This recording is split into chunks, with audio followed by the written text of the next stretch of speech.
Muy buenas, bienvenidos al banquillo, gracias por estar con nosotros. Hoy vamos a revisar la situación económica y financiera de la región centroamericana. ¿Cómo nos está afectando la guerra Rusia-Ucrania, los saldos que nos sigue dejando en nuestros países, la pandemia? Y quiero enfocarme básicamente en el Triángulo Norte, Guatemala, Honduras y El Salvador, por la relación casi cotidiana que hay en estas tres naciones. Nos acompaña el director ejecutivo del Instituto Centroamericano de Estudios Fiscales, el doctor Jonathan Mencos. Ahora mismo, ¿cómo está marchando la región en momentos de crisis, en tiempos donde los índices de inflación sí que nos están golpeando y severamente? Doctor, buenas noches. Muy buenas noches, Rosendo. Muchísimas gracias por la invitación a su programa y es un gran gusto estar aquí discutiendo sobre Centroamérica. Pues efectivamente la región y en particular los tres países del Triángulo Norte pues, están iniciando una nueva crisis económica, esta vinculada, como muy bien apuntada, con el conflicto de Rusia y Ucrania, que aunque parecen dos países muy lejanos de Centroamérica, tienen una incidencia muy importante en la economía global, puesto que son productores de materias primas, de petróleo, gas, trigo, y esto está afectando el mundo en general. En el caso centroamericano, pues la región comienza a dar luces de las dificultades que está teniendo el conflicto, que disminuye, por cierto, las posibilidades de conseguir bienes y servicios, bienes en particular, vinculados al propio conflicto, como por ejemplo petróleo y sus derivados, que estamos viendo incrementos de precios. En el caso del gas, que también se están observando algunos incrementos. Y por supuesto, esto afecta la cadena de alimentos que son básicos en la economía y en la sociedad de Centroamérica.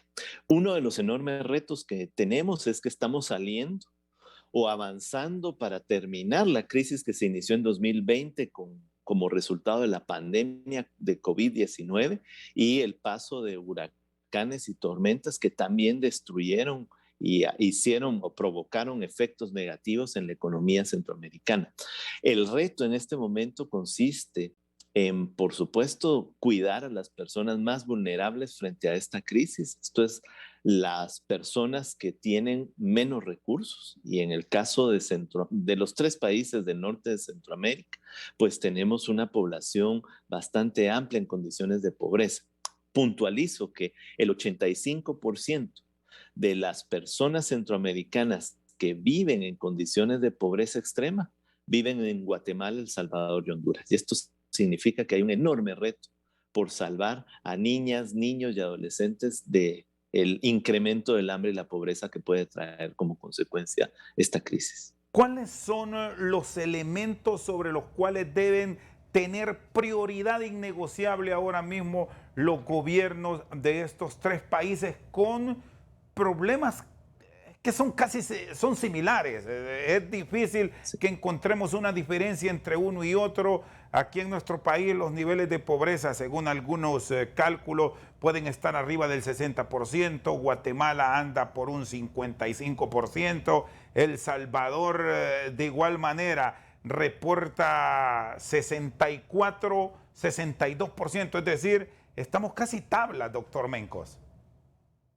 Sí, bueno, otro elemento que tienen en común los tres países es la política fiscal, porque en los tres países la política fiscal es sumamente débil por los niveles de deuda en el caso de El Salvador y de Honduras que están presionando. O sea, el pago de la deuda pública en estos dos países provoca que se tengan que destinar una buena cantidad de recursos al pago del servicio de la deuda cuando deberíamos de estar destinándolos a mejorar el bienestar de las personas.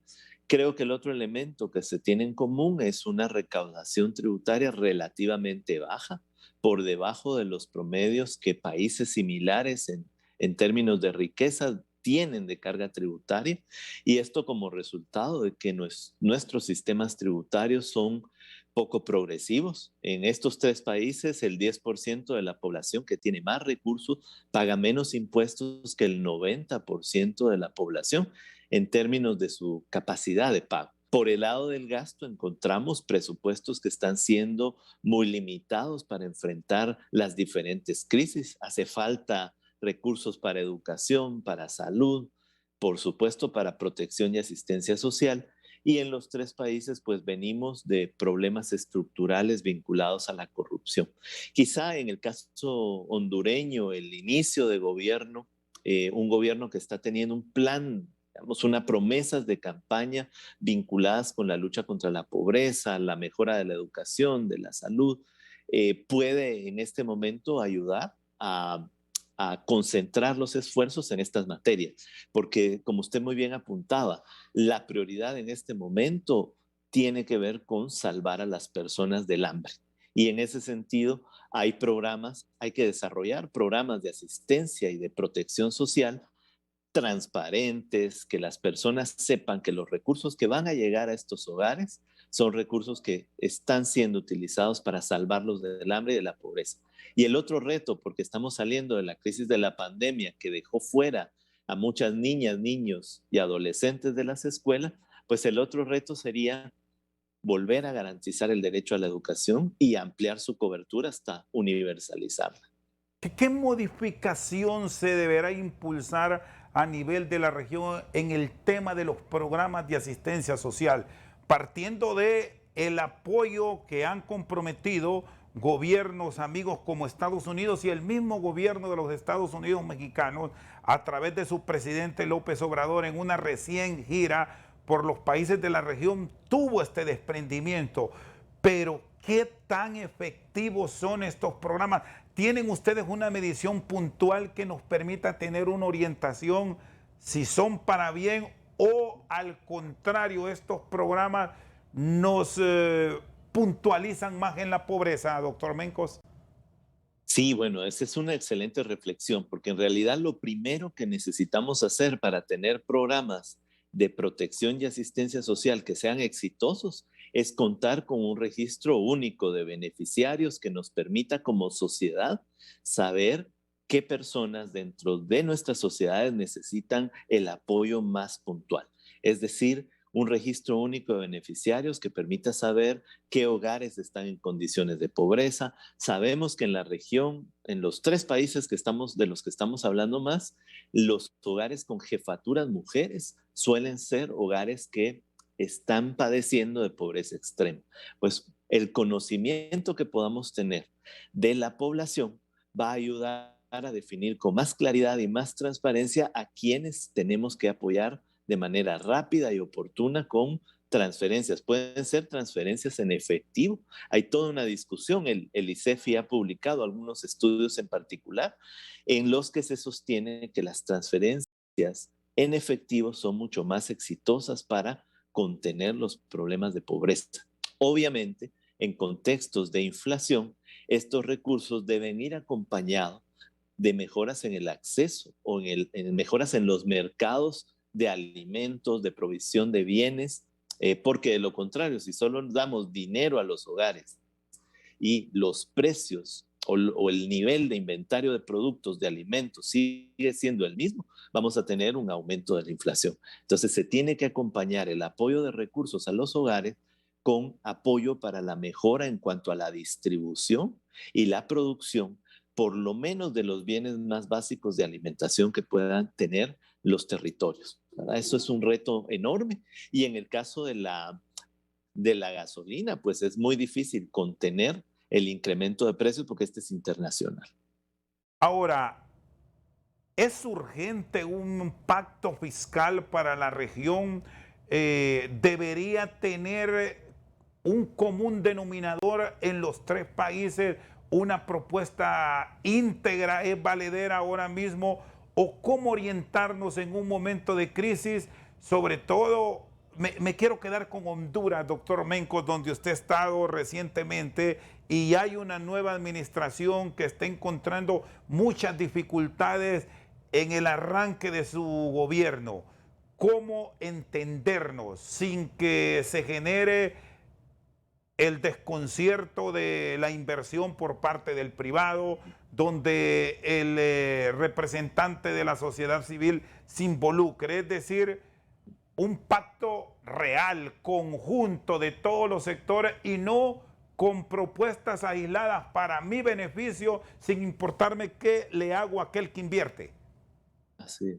Bueno, hoy más que nunca es importante contar con acuerdos fiscales que permitan un reequilibrio de las finanzas públicas en Centroamérica, y Honduras no es la excepción.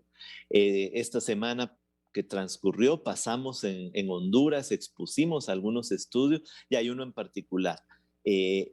En el que hemos hecho el costeo de lo que tendría que invertir adicionalmente el Estado hondureño para cumplir con la mayoría de objetivos de desarrollo sostenible al año 2030. Y resulta ser, en síntesis, que se necesita movilizar o llevar a las arcas del Estado alrededor de 19,000 millones de dólares más en los próximos 8 años para poder cerrar en el año 2030 con una Honduras en donde se haya eliminado la pobreza extrema, en donde todas las niñas, niños y adolescentes vayan a la escuela, toda la población tenga acceso a la salud pública, a la electricidad, al agua y al saneamiento, y en donde haya recursos para infraestructura económica, para innovación y transformación productiva.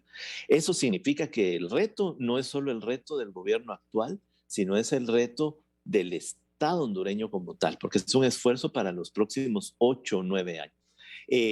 Es importante hablar de un acuerdo fiscal integral porque la sociedad quiere ver más transparencia, quiere tener la garantía de que cada centavo de impuestos que se pague se convierta en resultados y mejore el bienestar y las posibilidades de crecimiento económico y de empleo.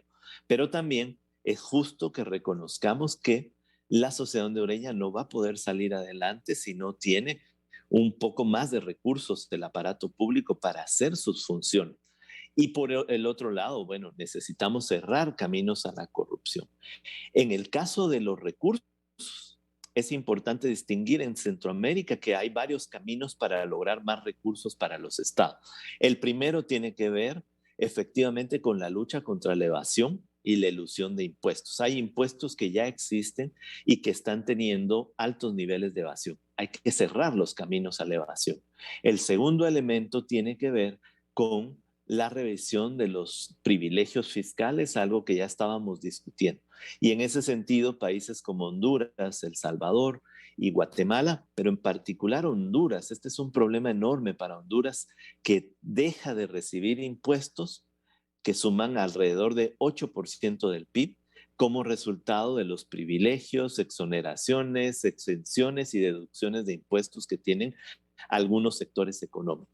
Y el otro elemento por el cual se podría conseguir recursos adicionales es en la revisión del saldo de la deuda pública. Nuestros países necesitan renegociar la deuda pública para que sea menos costosa en este momento. Y hay iniciativas internacionales que están enfocadas en que los países de ingreso bajo e ingreso medio puedan tener acceso a mejores tasas de interés, a plazos más amplios de periodos de gracia, y por supuesto esto va a ayudar a contar con los recursos que se necesitan. Pero el enorme reto es la voluntad política de todos los sectores para aceptar que Centroamérica y Honduras pueden ser sociedades diferentes, más desarrolladas, pero no se pueden hacer como lo hemos estado haciendo hasta ahora. Un pacto fiscal es importantísimo. Muy bien, está con nosotros el doctor Jonathan Mencos, director ejecutivo del Instituto Centroamericano de Estudios Fiscales. Una pausa, ya regresamos.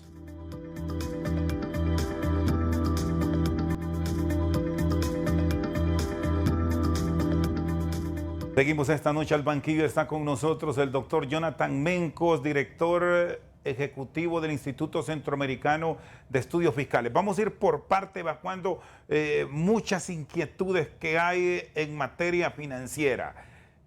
¿Es posible en las circunstancias que vivimos actualmente en la región tocar las puertas de los organismos internacionales y lograr que los acreedores, a quienes en el caso particular de Honduras la deuda está por encima de los 16,000 millones de dólares, gran parte se les debe a ellos, que tengan algunas consideraciones y se genere una especie de tiempos, de espacios para que el pago se difiera quizás 1, 2, 3 años. ¿Esto es viable, doctor?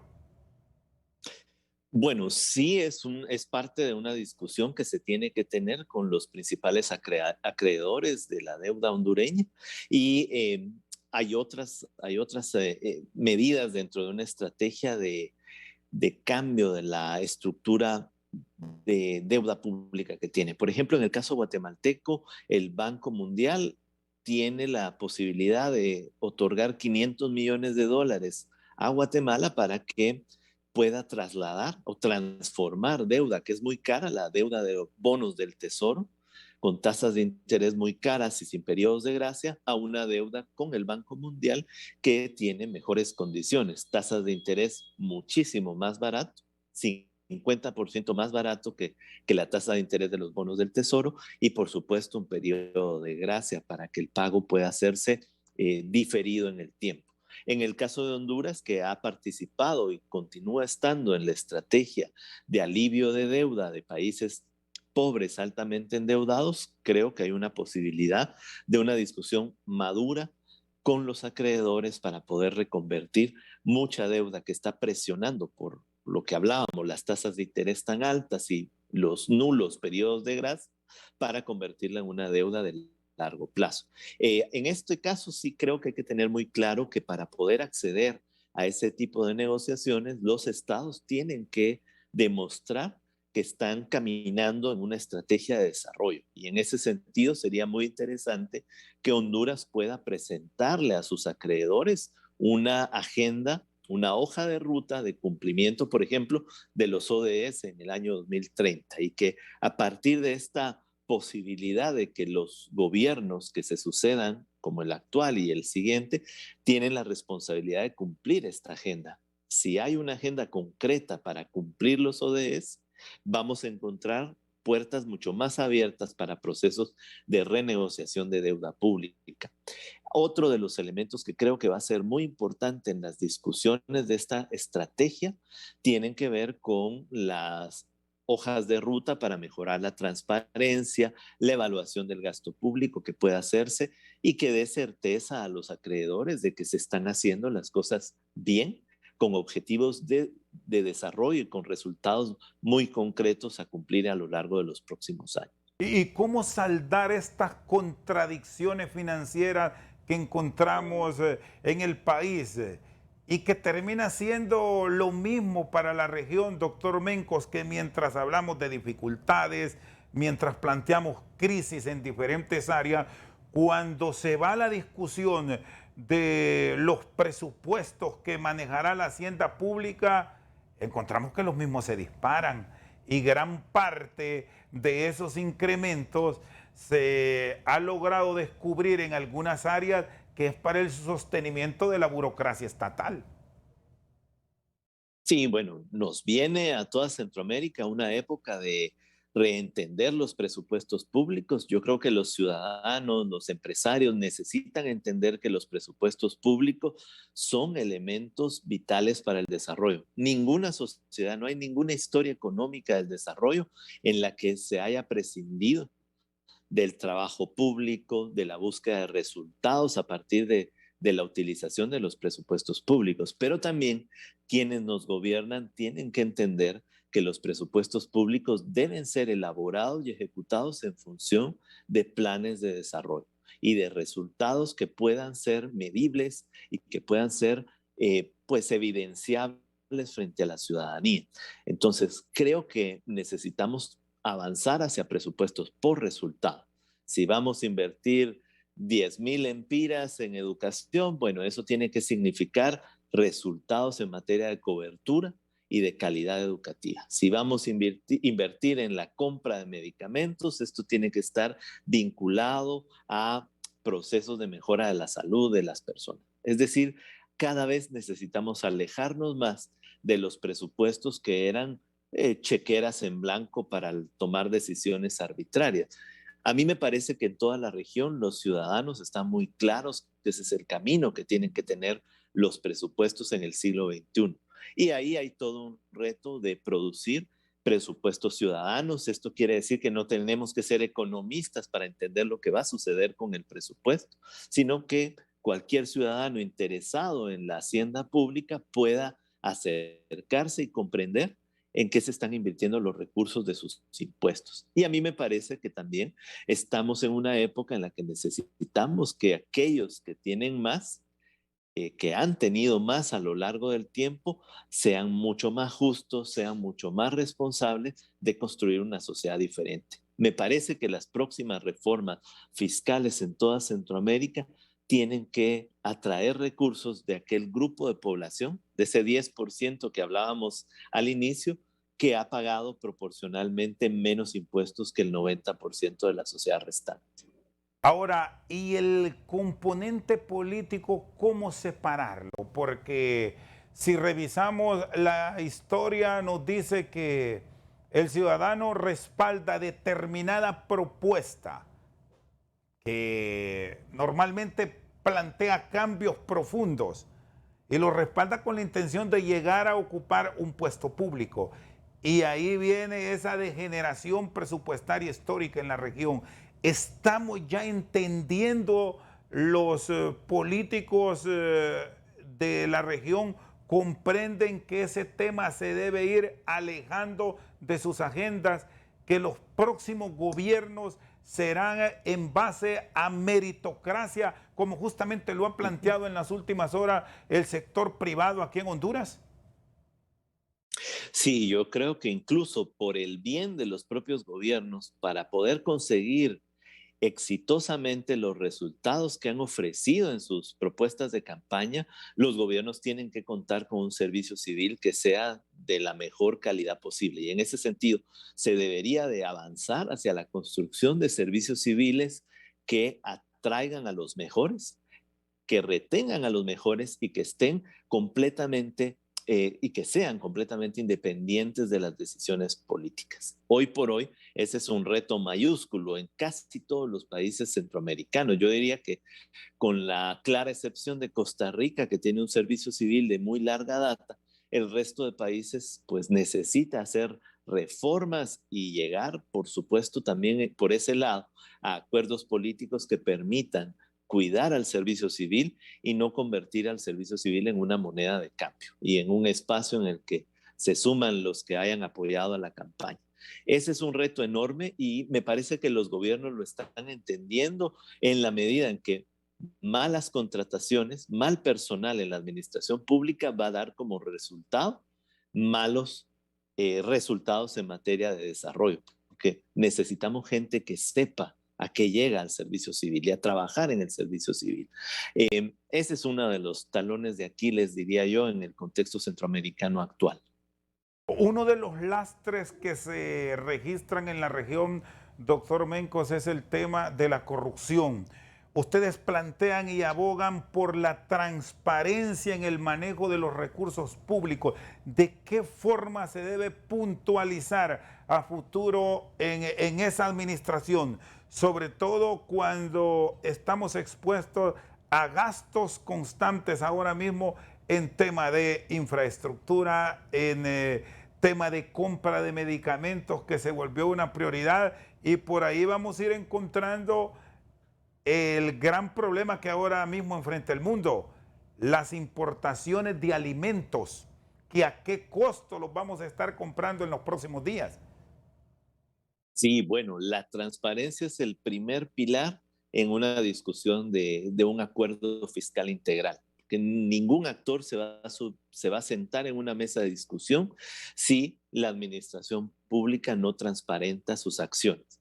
Y yo creo que en ese sentido, pues estamos todos claros que todos los países de Centroamérica tienen que avanzar hacia sistemas nacionales de transparencia y de rendición de cuentas. Esto no significa que la transparencia sea un ejercicio que entorpece las compras, las adquisiciones, la contratación de personal. Lo que tiene que hacer la transparencia es regular las formas en las que el Estado se acerca al sector privado para contratar medicamentos, para hacer infraestructura pública, para comprar insumos y, por supuesto, transparentar la forma en la que la administración pública contrata a su personal. En el contexto en el que estamos, así como sucedió en 2020, en el que hubo que desarrollar planes desde el poder público para contener los efectos más nocivos de la pandemia, ¿verdad? Frente al cierre de las economías, los estados tuvieron que implementar programas y políticas públicas de emergencia.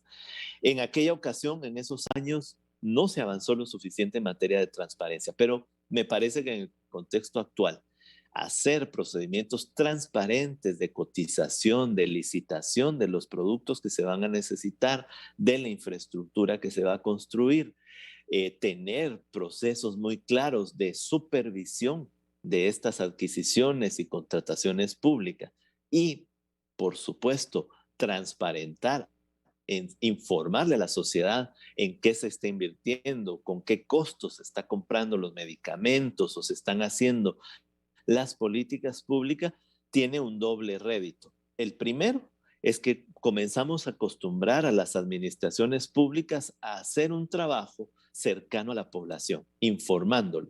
Pero por el otro lado, tiene el doble dividendo de que cuando los gobiernos son transparentes, ganan legitimidad. Cuando los gobiernos luchan contra la corrupción, van a ganar legitimidad frente a la ciudadanía. Y sabemos muy bien diferentes estudios que ha realizado el ICEFI, hay uno en particular muy profundo sobre los 3 países del Triángulo Norte, pues nos advierten que se pierden enormes sumas de dinero como fruto de la corrupción en caminos que usted muy bien mencionaba, la construcción de infraestructura pública, la compra de medicamentos y la contratación de personal. Son 3 caminos que han sido muy allanados a la corrupción. Y ahí, precisamente en esos caminos, es donde hay que cerrar los espacios a la corrupción. Y hay, por cierto, estándares internacionales que los gobiernos pueden poner en práctica para cerrar esos caminos y ser mucho más legítimos frente a sus ciudadanos. Muy bien, está con nosotros el director ejecutivo del Instituto Centroamericano de Estudios Fiscales, Jonathan Mencos. Vamos a una pausa, ya regresamos.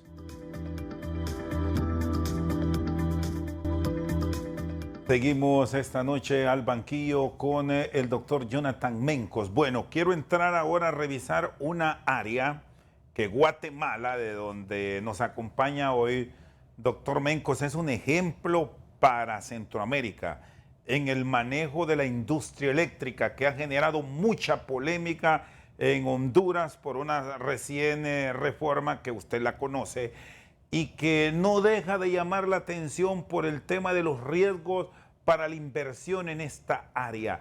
¿Cómo deberá tocarse un tema tan delicado, sobre todo por lo que implica en términos de recursos para los países en un momento donde la generación térmica está alcanzando valores inimaginables, todo como consecuencia de los altos costos de los derivados del petróleo? ¿Cómo manejar eso de forma íntegra sin ausentar la inversión?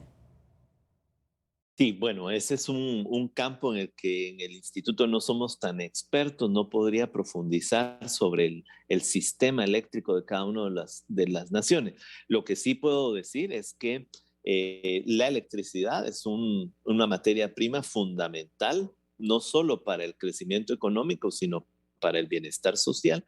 Y los retos que tienen todas las sociedades en Centroamérica es cómo conseguir producciones mucho más sostenibles en términos ambientales, que sean menos dependientes de la utilización de petróleo y cómo conseguir producciones que sean mucho más baratas y que por lo tanto hagan por un lado más competitivo el sector productivo de la nación. En la medida en la que el precio de la electricidad es más barato, vamos a conseguir disminuir los costos de producción y por el lado más de los hogares, cómo podemos conseguir una estrategia de energía eléctrica que permita no solo llevar la energía eléctrica a todos los hogares, sino también conseguir precios bajos que apunten a la mejora en el bienestar social.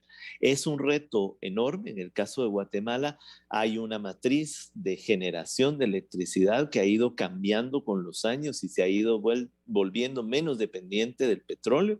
Quizás si vamos más al sur sea la matriz energética costarricense la que es envidiable porque cerca del 98% de su producción ya es energía con recursos renovables. Pero en todo caso, creo que cada sociedad tiene que ir determinando en función de estos dos grandes objetivos. Disminuir los costos que pueda tener la producción y distribución de la energía eléctrica y por el otro lado ir construyendo una matriz que permita el crecimiento de la producción de energía eléctrica a lo largo de los próximos años, sabiendo que este es un producto que cada vez se va demandando mucho más. Hay un reto político en Centroamérica de poder incluso interconectarnos mejor y poder tener estándares de producción, pues como digo, energía mucho más verde y mucho más barata. ¿Cómo debe ser el planteamiento a nivel de los países de la región que están interconectados, sobre todo porque la guerra entre Rusia y Ucrania, tan lejana, pero tan cercana a la vez en asuntos de nuestra economía, sí nos va a seguir pasando factura y las realidades sí las tenemos hoy con valores en dólares, lo vamos a decir para que tengamos un mejor entendimiento, arriba ya de los 4.40 de dólar para algunos derivados del petróleo en la región, algo que jamás se había imaginado el consumidor pagar más de 120 lempiras en Honduras sí, por un galón de combustible. Sí, totalmente. Bueno, vamos a tener que ser muy sinceros con la sociedad y reconocer que la crisis que está iniciando es una crisis que no tiene una solución rápida en el caso de la energía, porque ahora lo que sí nos va a tocar es ser mucho más rápidos o acelerar los procesos de transición hacia producción de energía basada en recursos renovables. Y en ese sentido hay un reto para todos, porque hemos dejado al tiempo la obligación que además tienen los estados de aquí al 2030 de ir cambiando su matriz energética y haciéndola mucho más verde.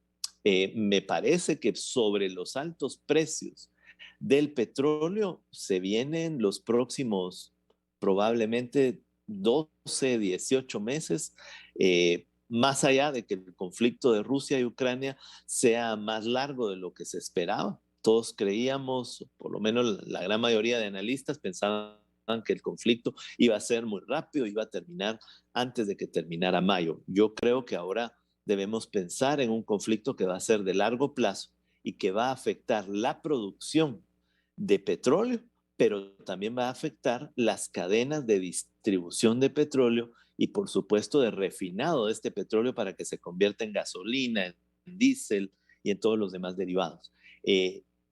Necesitamos pensar que esta crisis es una crisis de mediano plazo y también tener propuestas de mediano plazo en materia de disminución de, de las enormes necesidades de petróleo que hoy tienen las economías centroamericanas. Y estas economías, doctor Mencos, enormemente dependientes de mucha importación, ¿cómo deberán manejarse? Más allá de lo que nos está representando el tema de los hidrocarburos, habrá que tener mucha precisión y cuidado por los gobiernos. ¿En qué áreas?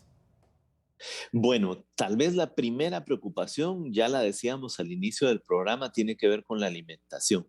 ¿Cómo garantizamos que la población no pierda sus capacidades de consumo que tenía previo a esta crisis? Principalmente aquellas personas y hogares que ya viven en condiciones de pobreza.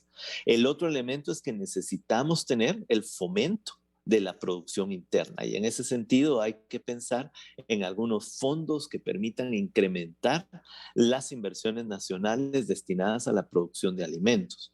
Ahí hay un reto enorme porque una buena parte de la producción nacional en Centroamérica está más destinada a las exportaciones. Hoy necesitamos producir para consumir dentro de la economía doméstica. El otro reto tiene que ver con la necesidad de la innovación. Y aquí podríamos ir pensando en fondos nacionales de innovación y de transformación productiva que hagan que la estructura productiva de cada una de las naciones se pueda ir modernizando y podamos producir más con menos recursos de energía, con menos materia prima y, por supuesto, en alguna medida con una mejora tecnológica. El reto está en que hoy por hoy el mundo está pensando en cómo salir de la guerra y digamos que Centroamérica deja de ser una prioridad frente a lo que está viviendo Ucrania. Entonces, también necesitaríamos tocar algunas puertas con países que siempre han sido amigos y aliados para tener acceso a esa tecnología que aumente la producción nacional y que incluso en el mejor de los casos eh, pueda Centroamérica convertirse en parte de las cadenas de suministro internacional que hoy se están perdiendo como fruto del conflicto de Rusia y Ucrania. Y estos aliados que históricamente hemos tenido están siendo tan aliados del Triángulo Norte como se debería esperar en estos momentos de crisis. Doctor Mencos, y aquí puntualizo en algo que señaló el presidente López Obrador, que lo volvemos a traer a la discusión. Hace mucho tiempo decía, hemos estado solicitando 4.000 millones de dólares para una inversión integral en la región, 4.000 millones, pero nunca llegaron de parte de ese gran aliado, Estados Unidos. Contrario censo, sí, Estados Unidos, a través de sus órganos legislativos, el Senado y el Congreso, ha trasladado recientemente más de 38.000 millones de dólares para la guerra de Europa del Este, y por ahí va otro apoyo similar. Entonces, cuando eso ocurre, ustedes que son analistas del tema financiero y económico en la región, ¿qué concluyen? Bueno, Estados Unidos puntualmente es un país que tiene dos intereses muy concretos en el caso de Guatemala y Centroamérica en general. Uno, la lucha contra el narcotráfico, que es un tema vital, y el segundo es cómo detener los flujos enormes de migrantes forzados a salir del Triángulo Norte de Centroamérica en particular, aunque también de Nicaragua por razones de violencia política. Y en ese sentido, yo creo que está muy claro que Estados Unidos puede poner a disposición de los gobiernos estos 4.000 millones que ofreció la administración Biden para atacar estos dos elementos que son de interés de los propios Estados Unidos. Ahora bien, también tenemos que reconocer que esos 4.000 millones no pueden llegar a gobiernos que sean autoritarios, que estén más del lado de la corrupción, del narcotráfico o de la pérdida de las instituciones democráticas. Y aquí me refiero a dos de los tres estados y gobiernos, al gobierno de Guatemala y al gobierno de El Salvador, que no dan ninguna luces de querer tener ese tipo de cooperaciones, porque por el contrario, están avanzando en una agenda totalmente antidemocrática. Yo ahí creo que sería poco estratégico darle dinero a estos dos gobiernos. En el caso de Honduras, hay un periodo en el que el gobierno está iniciando con una perspectiva democrática muy alta de reconstitución de las instituciones públicas y bueno, creo que si la sociedad hondureña está de acuerdo con esta visión, probablemente Honduras sea el primer gobierno de los tres que pueda recibir algunos tramos de esta cooperación. También hay que decir que 4.000 millones de dólares suena mucho si nos lo dieran a nosotros o a personas, a pocas personas, pero en realidad la sociedad centroamericana, de acuerdo a los costos que nosotros calculamos en el ICEFI, para cumplir la agenda ODS, necesita 150.000 millones de dólares adicionales a lo que ya está haciendo cada uno de los gobiernos para poder cumplir con objetivos de desarrollo de aquí al 2030. O sea que 4.000 millones tampoco nos van a sacar de las enormes necesidades que tenemos. Y eso me lleva, para cerrar la reflexión, a la necesidad que tenemos los centroamericanos de hallar acuerdos políticos que permitan avanzar en materia fiscal. Muy bien. El doctor Jonathan Mencos con nosotros esta noche al banquillo. Vamos a una pausa, ya regresamos.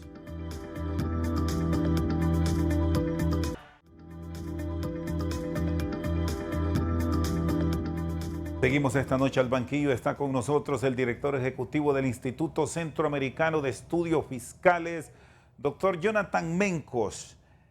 ¿Cómo deberá aprovechar la administración de Honduras esta coyuntura que se da de un buen entendimiento con el gran mercado de los Estados Unidos? Ahí va el 70-75% de la producción exportable de la región, y esa cercanía que se está mostrando con la administración de doña Xiomara Castro de Zelaya, cómo sacarle puntos favorables para Honduras frente a las dificultades con el gobierno de Bukele, divorciado en mucho con la administración Biden, y de igual manera la administración del presidente Yamatei. Sí, totalmente. Yo creo que hoy por hoy el gobierno recién estrenado de la presidenta Castro en Honduras es el gobierno que mejor se ve. Cuando uno camina por Centroamérica, Guatemala, El Salvador y Nicaragua están teniendo pues gobiernos desastrosos en materia de institucionalidad democrática y de desarrollo. Me parece que eso suma o da puntos a favor de una negociación, por ejemplo, de lo que estábamos hablando en algún momento sobre la deuda pública hondureña. Es un buen momento para que el Estado hondureño pueda hablar con el Banco Mundial, con el Fondo Monetario, con el BID, espacios donde Estados Unidos tiene un grado de injerencia importante y pueda renegociar de manera estratégica su deuda pública y conseguir disminuir el costo de la deuda pública sería algo muy exitoso. El otro elemento creo que va a ser vital es retomar la discusión que teníamos sobre una hoja de ruta de desarrollo que el gobierno hondureño pueda presentar a los Estados Unidos y al resto de la comunidad internacional que está viendo con buenos ojos esta transición política que se ha dado en Honduras y con una hoja de ruta concreta que nos diga en cuántos años vamos a eliminar la pobreza extrema, cómo se va a llevar a todas las niñas y niños y adolescentes a las escuelas, cómo se va a detener la migración forzada, creando empleos, posibilidades de nuevas producciones, una forma mucho más atractiva de tener inversión extranjera, pero no basada en el no pago de impuestos, sino en un Estado de Derecho que da garantías, que genera certidumbre y por supuesto la búsqueda indudablemente vital de mejorar el bienestar social en Honduras. Si hay una hoja de ruta concreta sobre estos grandes temas, yo creo que Estados Unidos se puede convertir en un aliado y en un cooperante más importante de lo que ha sido. Recordemos que en los tres países de Centroamérica, Estados Unidos es el principal cooperante y aún en tiempos difíciles como en la administración Trump, Estados Unidos ejerció un rol estratégico. No es el único cooperante, creo que cooperaciones como la de la Unión Europea, Alemania, Japón, Suecia, pueden ser cooperaciones garantes de procesos de reflexión social como los que necesita ahora mismo Honduras para poder llegar a nuevos acuerdos. Digo Honduras porque estamos hablando de la administración actual, pero en realidad es un esfuerzo que necesitan hacer pues todas las sociedades en Centroamérica. ¿Y qué garantías se deben dar para el sector inversionista, que al final es el que tendrá el sostenimiento en parte de estas economías en momentos de dificultad, y el sector productor a su vez? Porque si vamos al campo, allá puede estar el gran alivio a muchas dificultades de estas regiones, que por cierto, doctor Mencos, lo puntualiza en un reciente informe el Banco Mundial, que lo reiteró este año cuando habla en tiempos de pandemia en volver los ojos al campo. Sí, totalmente de acuerdo. Pues ahí, en primer lugar, es la garantía del Estado de Derecho.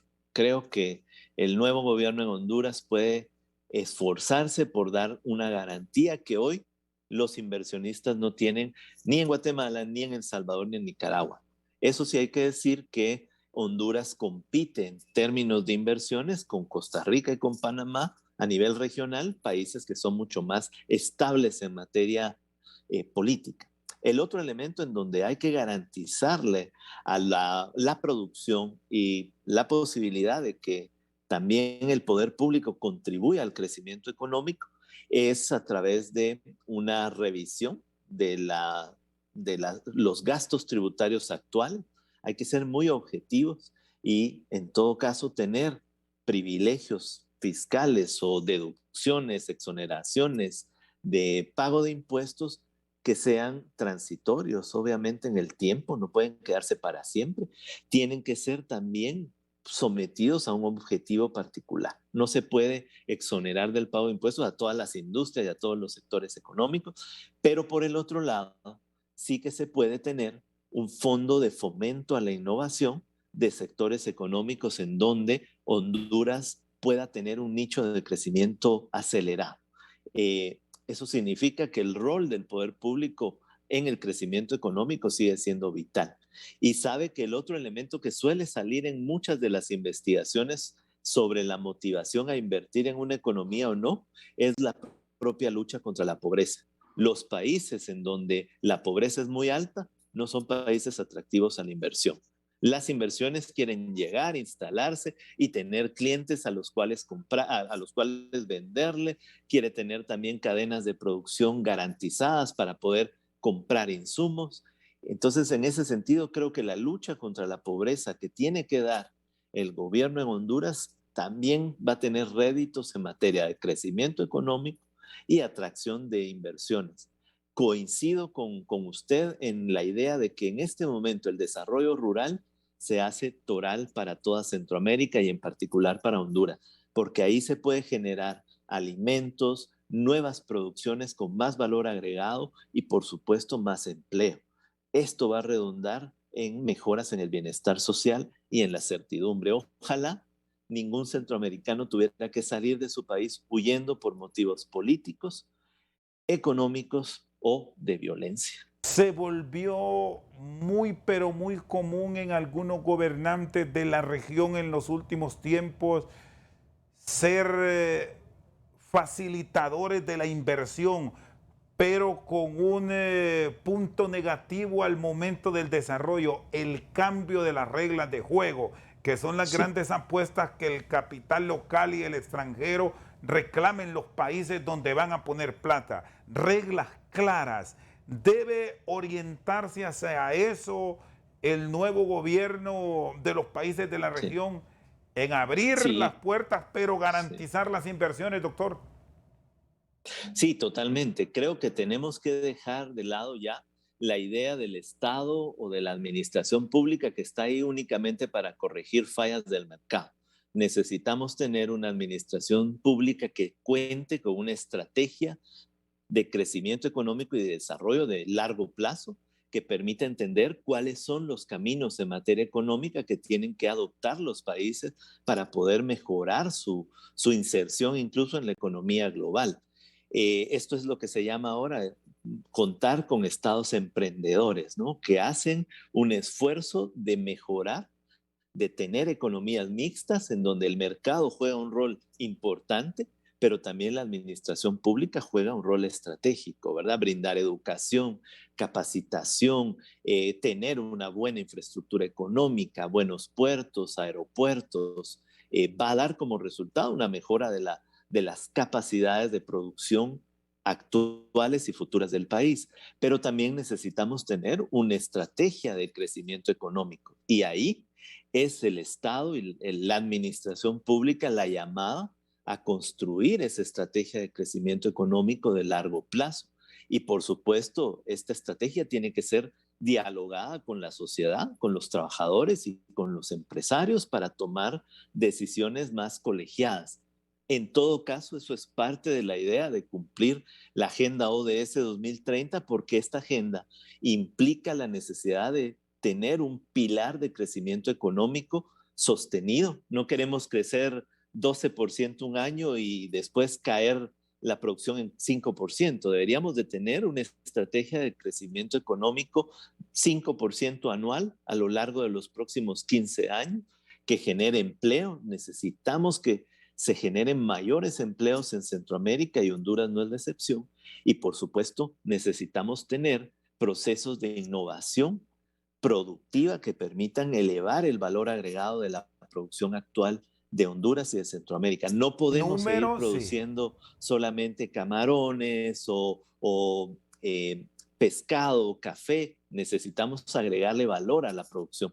Y ahí un Estado emprendedor puede tener préstamos mucho más baratos para los productores, estrategias para encontrar nuevos mercados en el mundo y, por supuesto, la necesidad de capacitar de manera gratuita y universal a los trabajadores hondureños. Y aquí es donde deberá haber un esfuerzo conjunto entre gobierno, inversionistas y sociedad, sector obrero Así organizado. es. Sobre todo, doctor, revisando los números actuales que no pintan nada bien en el mundo. El propio Estados Unidos está Sí, registrando en algunas regiones niveles de inflación arriba del 8%.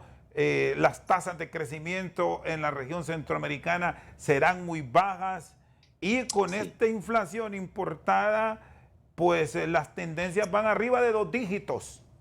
Sí, sí, sí. Bueno, debemos prepararnos para los próximos 2 años de alta inflación y por lo tanto, prepararnos significa que hay que sentarse a la mesa con todos los actores representativos de la sociedad y llegar a acuerdos. Quizá el más importante para reducir la inflación importada tiene que ver con el incremento de la producción de alimentos, que por ahí se está dando uno de los mayores o es uno de los caminos más importantes del incremento de precios que más afecta a la sociedad. Y el otro es la necesidad de una reforma energética que haga a los países menos dependientes también de todas las importaciones de petróleo y derivados. Nos queda todavía en la discusión, por ejemplo, cómo los países necesitan también ir avanzando en industrias mucho más pesadas de producción de maquinaria, por ejemplo, que hoy todo lo que, o la gran mayoría de la maquinaria para la producción en Centroamérica es importada. Ahí hay un reto enorme en el que también tenemos que encontrar acuerdos. Y creo que lo más importante de todo esto es entender que otra Centroamérica, como decía en nuestro informe que presentamos en Honduras la semana pasada, otra Honduras es posible, una Honduras mucho más desarrollada, con más igualdad, con más crecimiento económico y empleo, pero nunca va a ser posible una Honduras diferente si seguimos haciendo lo mismo. Parte del reto es el reto político, porque técnicamente creo que podemos encontrar las alternativas que hagan que todos los actores sepan que están sacrificando quizá un poco de recursos por pagar impuestos, pero de la mano de mejoras en los mercados, en la producción, en la estabilidad política del país, pero no se puede pensar en eso si no hay acuerdos políticos que nos convoquen a todos. Muy bien. Le agradezco, doctor Menco. Feliz noche. Un fuerte abrazo. Igualmente, muchas gracias por la invitación, Rosendo. Hasta luego.